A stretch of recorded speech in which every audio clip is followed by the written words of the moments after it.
LA News Observer. I believe this is Cam. Hey, Terence, how's it going? Good. How you doing?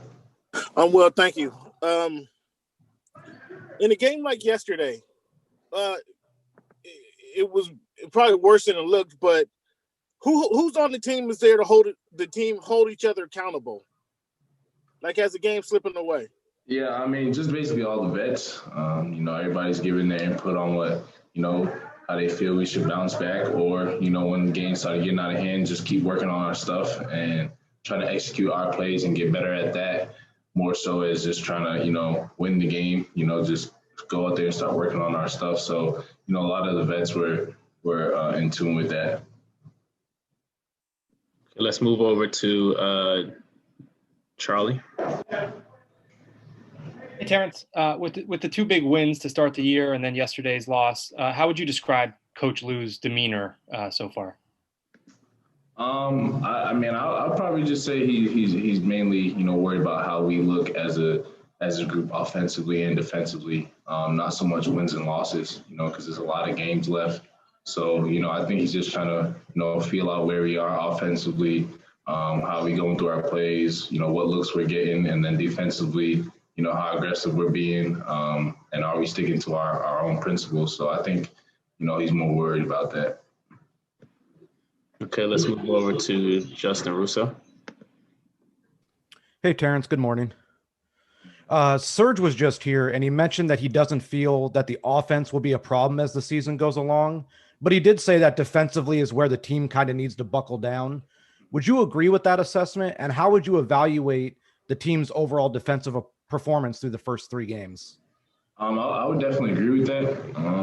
Offensively, I don't think will be a problem at all. We got plenty of weapons. We got plenty of guys who can do different things.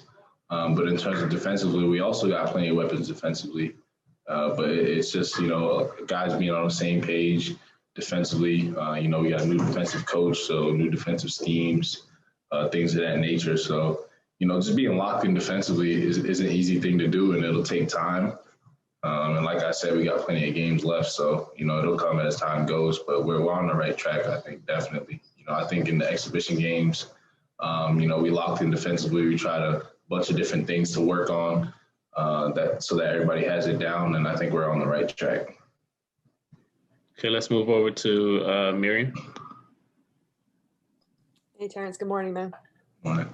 I guess along the lines of Coach Lou, wondering sort of like what his message was to you guys last night after the game, and then also, I guess, what are you guys expecting to work on specifically today?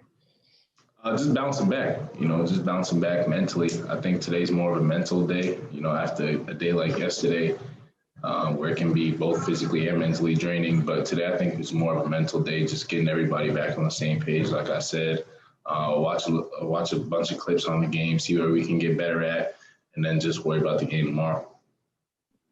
Okay, and then we'll move over to Nick Hamilton. Good morning, Terence. You spoke about just today being actually a mental day and trying to regroup and get back in focus. How much does that help, the fact that you do have a game tomorrow, to kind of get that out your system? And the second part of the question is, what type of threat do you see Anthony Edwards as, since he's been really having a last couple of good games?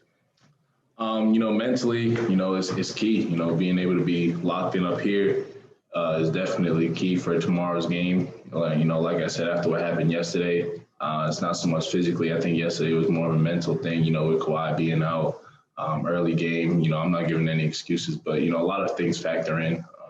It's the NBA. And then in terms of Anthony Edwards, he's a great player, great young player, great young spark for them. He's been playing really well, so we'll see what, Coach DC has to say about that, what schemes we're going to do to go out there and try to, slow him down.